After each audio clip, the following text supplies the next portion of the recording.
اور جو گمراہ ہوتا ہے تو گمراہی کا ضرر بھی اسی کو ہوگا، اور کوئی شخص کسی دوسرے کا بوجھ نہیں اٹھائے گا، اور جب تک ہم پیغمبر نہ بھیج لیں عذاب نہیں دیا کرتے۔ اور جب ہمارا ارادہ کسی بستی کے ہلاک کرنے کا ہوا تو وہاں کے آسودہ لوگوں کو فواحش پر مامور کر دیا، تو وہ نافرمانیاں کرتے رہے، پھر اس پر عذاب کا حکم ثابت ہو گیا اور ہم نے اسے ہلاک کر ڈالا۔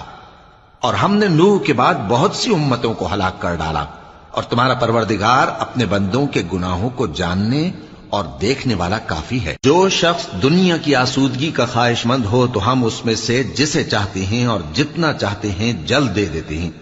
پھر اس کے لیے جہنم کو ٹھکانہ مقرر کر رکھا ہے، جس میں وہ نفرین سن کر اور درگاہ الہی سے راندہ ہو کر داخل ہوگا۔ اور جو شخص آخرت کا خواستگار ہو اور اس میں اتنی کوشش کرے جتنی اسے لائق ہے، اور وہ مومن بھی ہو،